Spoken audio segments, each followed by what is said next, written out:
Hello. Hopefully this little video it will be something useful for you to have in the back of your mind if you've got a boat like I have and it's a wheel steer, it's not a tiller steer.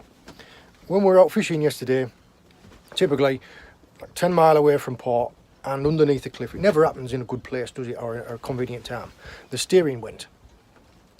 What's happened is the steering wheel on boats like mine and quite likely yours, the steering wheel is connected inside the back of there to a cable, and the cable runs all the way along the side of the boat, all the way down to the wheel. If you can see, turning the wheel, nothing. Now this cable, it attaches at both ends. I haven't looked at it properly yet. I just know that it's broken at some point.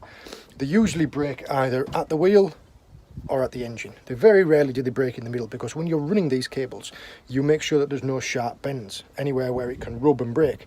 So it usually breaks either at the connection in here or the connection down there. It's not the end of the world.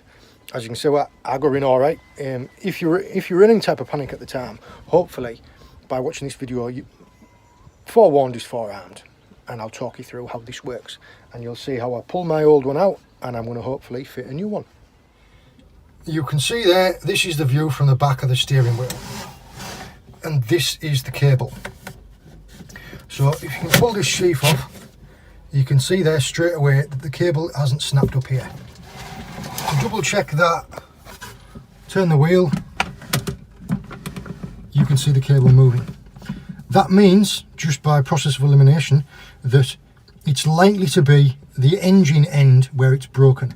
You can see because it's still attached and it's still moving on this end. Here you can see this is the back end. This is where the steering cable comes in and it goes onto this ram. So as your wheel turns, it pulls and pushes the cable, which moves this. Can't do it. So I'm expecting that when I unwrap this and pull that back, that the cable has snapped somewhere in there. Now you can see I've unwrapped the spiral wrap. This is the cable.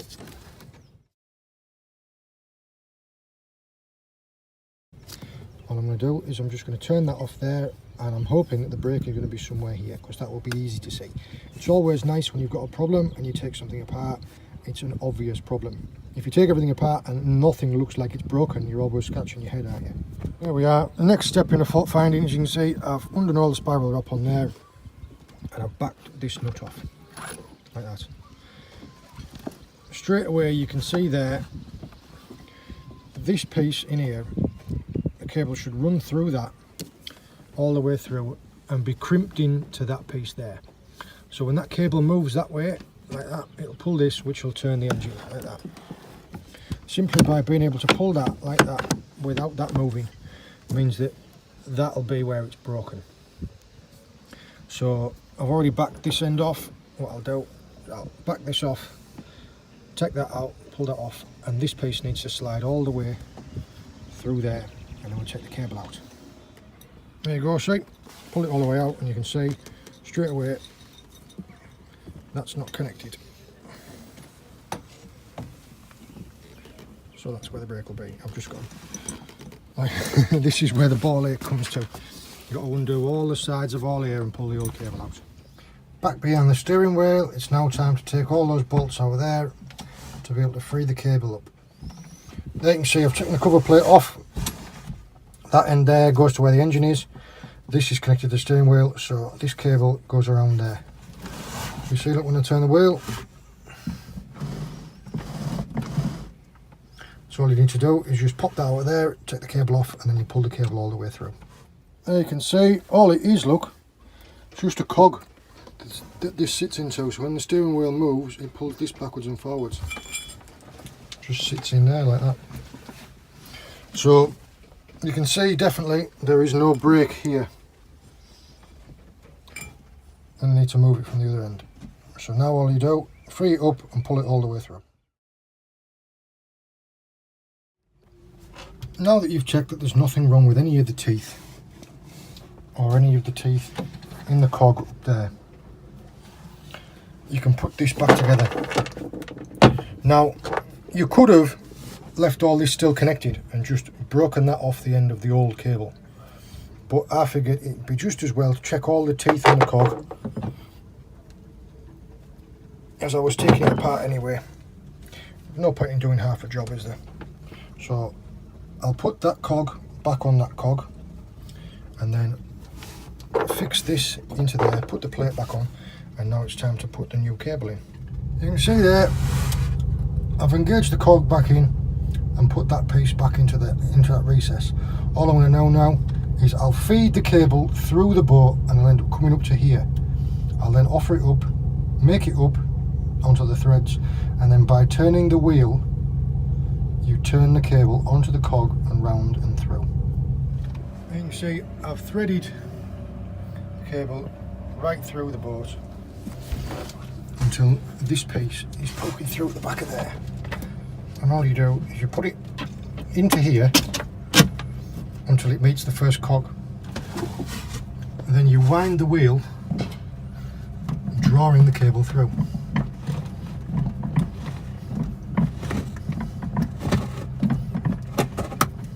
There you can see, as it started passing through, every time you turn the wheel it pulls the cable through.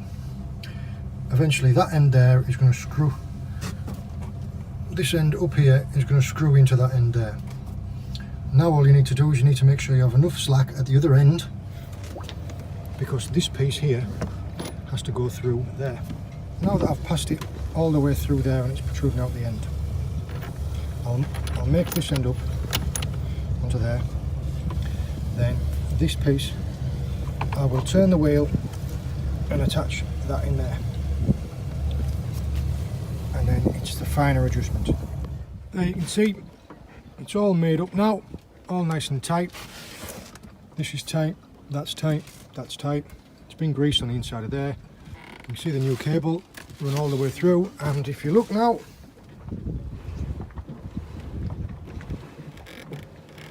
job done. Now this really is the main drama. It all just depends. I had mine tucked right away and all cable tied up, so I had to take everything apart. But that's the price you pay for being tidy. One of the things to notice on here, on this new cable, that's the type. That means that it's heavy duty and it's 13 feet long. Now the one that I took out was an M58-4, which meant it was a metric one. It was 4 meters long. Now, as companies do, they'll decide to make something a metric and then change their minds and decide to make it an imperial. So I couldn't get an exact replacement because they don't make the 4 meter ones anymore. I had to get a 13-foot one, which is actually 2 inches shorter than what the original cable was. But all I did was I can just make it up in this bend.